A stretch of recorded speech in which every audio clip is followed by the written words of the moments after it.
About 5,000 years ago, the world was much warmer than it is today, and warmer even than they're forecasting for the most extreme global warming forecasts.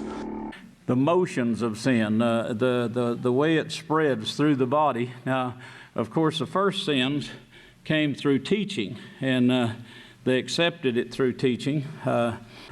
In order to stop this, of course, Yahweh had to cause a flood. They would have wiped themselves out had He not caused the flood to stop it. And we can see today how that same thing would take place. In the winter of 2005, scientists made a frightening discovery.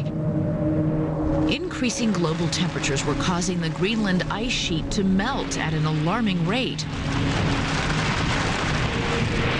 With the help of satellite sensors, scientists saw that the glaciers had softened to the point that they risked a sudden collapse. If that happens, it would cause a catastrophic rise in sea level.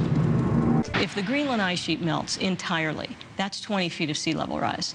If the West Antarctic ice sheet collapses into the sea, that's another 20 feet of sea level rise. If both of those happen, 40 feet of sea level rise. Biggest piece of ice in the world, East Antarctica, which equivalates something like 80 meters of sea level rise.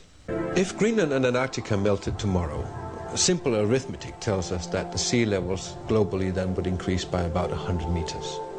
You mentioned the sea level would rise 20 feet alone if Greenland melted.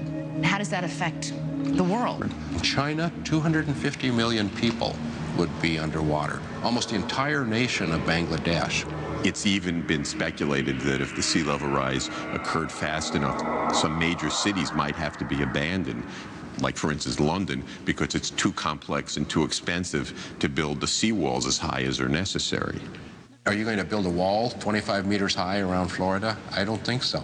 You're talking about hundreds of millions of refugees. I mean, that's huge. I mean, I think it's impossible to imagine a strain It is. on the system quite that big. It really is. We have seen what happened when 100,000 people were displaced from New Orleans and the Gulf Coast communities.